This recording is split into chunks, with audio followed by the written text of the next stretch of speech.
Joe Biden's momentous decision to withdraw from this year's US presidential race. Джо Байден заявил, что выходит из президентской гонки. De Joe Biden, c'est un coup de tonnerre aux États-Unis. Le Biden is out of the race for the White House. 拜登宣布退出2024年。 조 바이든 미국 대통령이 바이든氏の撤退で選挙戦の構図は ชื่นชมโจไบเดนประธานาธิบดีสหรัฐ Tổng thống Mỹ Joe Biden vừa tuyên bố ngưng chiến dịch. Presiden Petahana Amerika Serikat Joe Biden menyatakan Joe Biden सदारती दौड़ से दस्तबरदार हो गए हैं. Joe Biden si è convinto e dopo un lungo calvario ha deciso di Байден на своїй сторінці в соцмережі.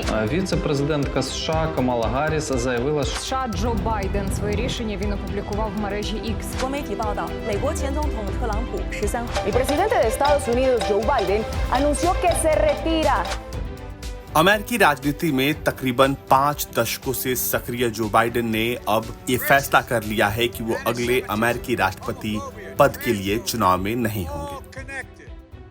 Joe Biden ने सबसे युवा senator से लेकर सबसे उम्रदराज अमेरिकी राष्ट्रपति बनने तक का शानदार सफर तय किया, लेकिन उनके इस ऐलान के बाद अब कहा जा रहा है कि आखिर डेमोक्रेट्स का भविष्य क्या होगा। For President of the United States. 81 साल के बाइडेन 6 बार सीनेटर रहे, ट्रंप को हराकर देश के राष्ट्रपति बने। और ऐसा नहीं है कि कामयाबी उन्होंने अपने पहले प्रयास में पाली है, बल्कि बाइडेन को साल 1988 और साल 2008 में राष्ट्रपति पद की दौड़ में नाकामी मिली थी। बाइडेन ने अपने निजी जीवन में बहुत कुछ झेला है, लेकिन उन्होंने इनसे उबरकर राजनीति में आगे बढ़ते हुए काम किया। जैसे ही जो बाइडेन 29 साल की उम्र में अपना सीनेट करियर शुरू करने वाले थे, उनकी पहली पत्नी नीला और उनके बेटे बियू और हंटर और बेटी एमी एक कार दुर्घटना में घायल हो गए। नीला और एमी की मृत्यु हो गई, जबकि बेटों को गंभीर चोट की वजह से अस्पताल में भर्ती कराया गया। दुर्घटना में जान बच गई। उसके बाद पिता के राजनीतिक उत्तराधिकारी के रूप में देखे जाने लगे थे बियू बाइडेन, लेकिन साल 2015 में बियू बाइडेन की भी मृत्यु हो गई, जबकि जो बाइडेन अगले साल राष्ट्रपति पद के लिए चुनाव लड़ने का विचार कर रहे थे।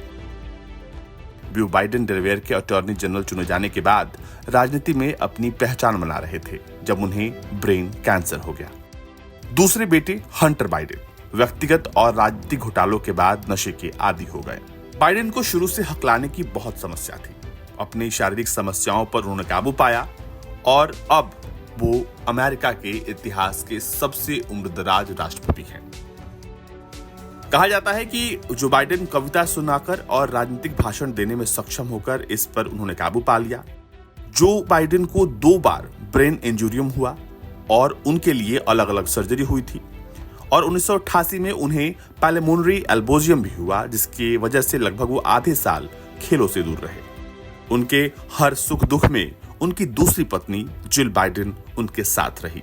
दोनों की शादी साल 1977 में हुई थी। जिल बाइडेन हमेशा जो बाइडेन के साथ खड़ी रही, उनकी सलाहकार और जिंदगी का सहारा बनकर।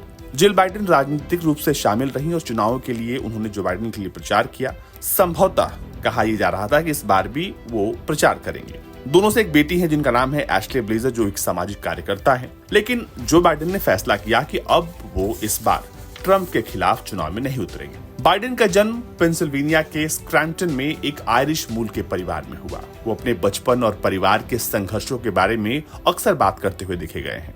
उनके पिता जोसेफ भी एक मामूली व्यक्ति थे। बाइडेन ने डेलावेयर विश्वविद्यालय से ग्रेजुएशन की डिग्री प्राप्त कर उसके बाद न्यूयॉर्क राज्य में सिरक्वेज विश्वविद्यालय से कानून की डिग्री प्राप्त की। कुछ समय के लिए निजी तौर पर एक पब्लिक डिफेंडर के रूप में उन्होंने अभ्यास किया।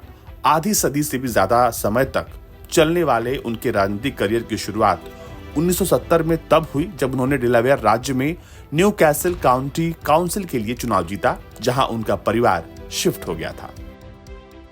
2 साल बाद उन्होंने सीनेट के लिए सफलतापूर्वक चुनाव लड़ा और फिर 36 साल तक सदस्य के रूप में और 8 साल तक उपराष्ट्रपति के रूप में सीनेट की अध्यक्षता की। बाइडेन ने अपने राजनीतिक जीवन में कई उतार चढ़ाव देखे और बावजूद उसके वो बिल्कुल अडिग खड़े रहे। कहते हैं कि जो बाइडेन ने अपने जीवन की सबसे बड़ी सीढ़ी तब चढ़ी जब उन्होंने सभी यानी कि दक्षिण कैरोलिना की डेमोक्रेटिक पार्टी प्राइमरी में सभी प्रतिद्वंदियों को पछाड़कर वो राष्ट्रपति पद की दौड़ में जगह बनाने में कामयाब रहे थे। वॉशिंगटन में 5 दशक गुजारने वाले बाइडेन अमेरिकी जनता के लिए एक जाना पहचाना चेहरा बन गया था। क्योंकि 2 बार वो अमेरिकी राष्ट्रपति बराक ओबामा के कार्यकाल में उपराष्ट्रपति रहे। ट्रंप को हराकर व्हाइट हाउस आए और कई बड़े फैसले किए। हालांकि कई बार उनकी उम्र को लेकर उन्हें टारगेट किया गया, लेकिन वो अपने राजनीतिक करियर पर बिल्कुल फोकस्ड रहे और अब उन्होंने चुनाव न लड़ने का फैसला किया है। उन्होंने कमला हैरिस का समर्थन किया है, लेकिन इसका मतलब ये नहीं है कि उन्हें डेमोक्रेटिक पार्टी का भी समर्थन मिल गया है। उनकी उम्मीदवारी पर अंतिम फैसला अगले महीने शिकागो में होने वाले पार्टी के कन्वेंशन में होगा।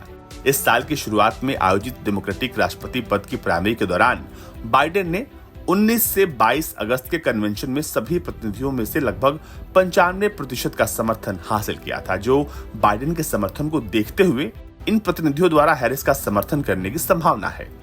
इस तरह से वो राष्ट्रपति पद की उम्मीदवार हासिल करने की दौड़ में डेमोक्रेटिक के दूसरे नेताओं से आगे निकल सकती है।